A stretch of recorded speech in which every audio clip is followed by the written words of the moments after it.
Akasema al-Albani rahimahullah, wayumaru, na amrishwa al-mulabbi, yani huyu mwenye kuleta talbia, bi an yarfa sautahu, ainue sauti yake bitalbia, pale anapoleta talbia, liqaulihi, kutokana na kauli yake bwana mtume sallallahu alaihi wasallam katika hadithi ambayo rawahu ashabu sunan wa ghairuhum, na iko katika sahihi ya Abi Daudi hadithi nambari 1592. Bwana mtume sallam anasema, atani Jibril, alinijia Jibril, fa amarani, akaniamrisha, an amura ashabi, niwaamrishe masahaba zangu, wa man ma'i, na wale waliokuwa pamoja nani, an yarfa'u aswatahum bitalbiya, wainue sauti zao wanaposema nini, at-talbiya.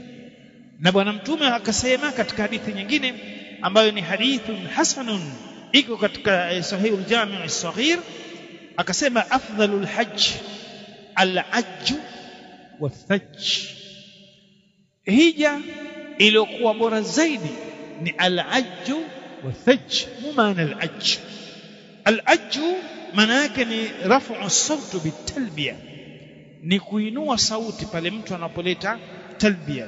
Na thajju ni sailani dima'ul al-hadi wal-adah, ni pale ambapo mtu anapomwaga damu ya kichinjo. Kwa hiyo kutokana na ushahidi wa kauli hizi za bwana mtume sallallahu alaihi wasallam, basi talbiya inatakikana iletwe kwa kuinua sauti, mtu ainue sauti za, na sio isemwe kisirisiri. Walidhalika kana ashabu nabii sallallahu alaihi wasallam fi hijjatihi yusarrihuna biha suraha, ndio maana ikawa masahaba katika ile hija yake mtume sallam walikuwa wakiinua sauti, ile hali ya kupiga makelele, wakisema ile talbia katika sauti ya hali ya juu kabisa.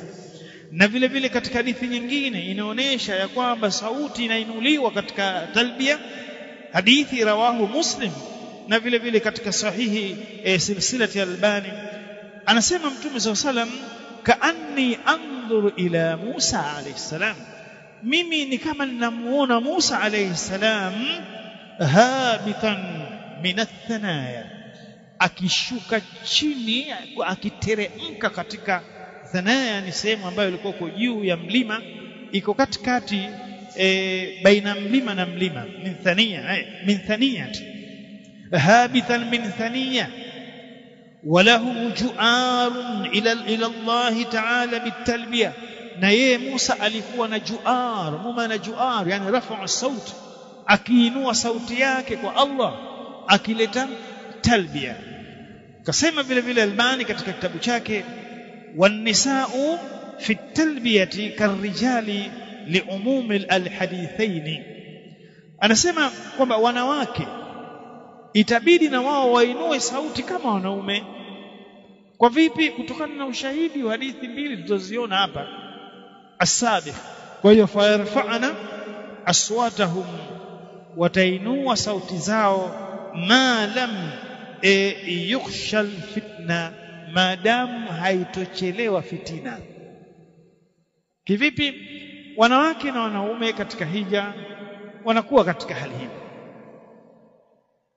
yani ile hali, mfano tukisali, basi wanawake wanakuwa na sehemu yao mbali, lakini katika ibada ya hija hakuna sehemu ambayo ikawa sasa jamani hii kutufu hapa, wanawake watatufu huku na wanaume watatufu huku, au watakuwa wako huku wanawake upande mmoja Sasa katika talbia itabidi wanawake wainue sauti, lakini akasema Albani, ma lam yukhsha fitna, endapo patapokuwa hapachelewi fitna.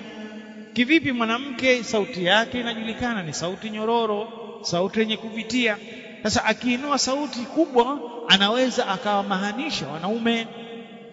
Walianna Aisha kanat tarfa sautaha, kwa sababu bi Aisha alikuwa akiinua sauti yake hatta yasma'a ar-rijal, mpaka wanaume masahaba wanasikia sauti ya mama Aisha akiinua sauti yake.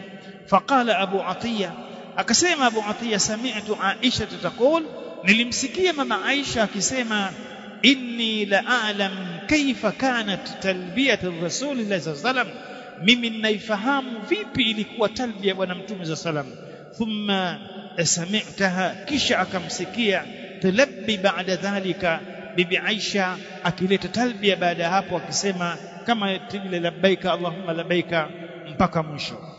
Naam, almuhim maelezo talbia ni mengi, lakini tunahitimisha ni kwa wale ambao walikwenda kuhiji Maka.